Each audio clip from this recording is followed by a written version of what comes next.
Hello and welcome to In the Zone, your one-stop source for the latest news on Intel through our Tech Provider Zone site.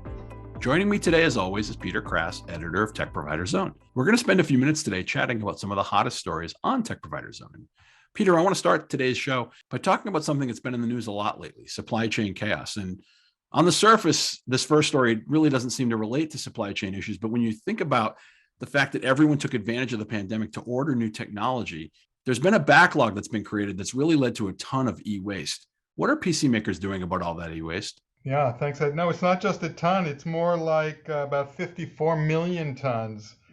So there's a lot of e-waste out there. Companies are starting to come out with what we're calling green PCs. Acer just came out with one they're calling the Aspire Vero, and it's made from 30% post-consumer resins, and they claim it reduces carbon dioxide emissions by about 20%. We're also using some recycled plastics to reduce that as well. It also comes in a box that's 85% recycled. So that's pretty cool. Over the summer, HP came out with what they call the Pavilion Aero 13, also made from post-consumer recycled and what's called ocean-bound plastics. These are plastics that, if they weren't used, they think would otherwise go out into the ocean and cause a lot of pollution. And finally, on the more macro level, Microsoft has what they're calling the Ocean Plastic Mouse, and they worked with a design company who came up with a special resin made from 20% recycled ocean plastic. That's plastic that they found when it washed ashore. Also, the box itself is made from wood and sugarcane fiber, so it's actually a recyclable box. Companies are coming out with PCs and peripheral devices that actually use recycled materials. They're cleaner, less emissions, and help us keep the world a little bit cleaner. Peter, security is always an issue these days, particularly when it comes to ransomware. What makes smart security cameras a good business opportunity for tech providers? Yeah, well, first of all, it's a big business. Something like close to $12 billion, we think, by 2027, up from about $4 billion last year. That's a compound annual growth rate of about 16%. That's a pretty fast-growing market. What's really interesting is that these cameras, and the price range is remarkable. You can get one for $2, I'm not making that up, or you can spend $1,000, anything in between. And there's quite a wide range of features.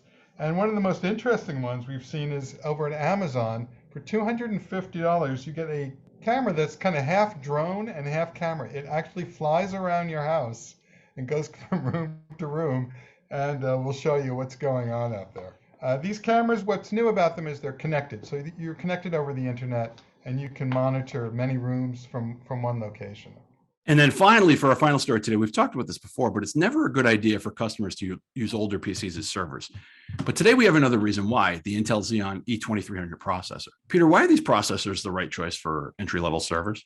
Yeah, as you point out, a lot of small, medium businesses use old PCs for servers. Not a great idea. It's cheap, but the security is pretty weak. And so Intel has recognized that this is a market opportunity. They've come out with these low-end processors. They're really for like single CPU servers that are mainly used by SMBs and also some CSPs for bare metal cloud hosting services. And they're basically saying you have your cake and eat it too. They're affordable, but they also offer the performance, reliability, and security that you get with kind of the bigger, type of server processors.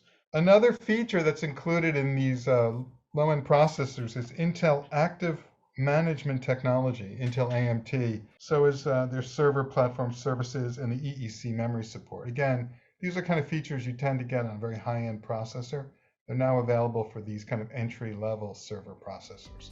Thanks so much, Peter. And just remember, everyone, check out techproviderzone.com for the latest news about Intel. It's updated constantly with the latest goings on about Intel. Take care, everybody.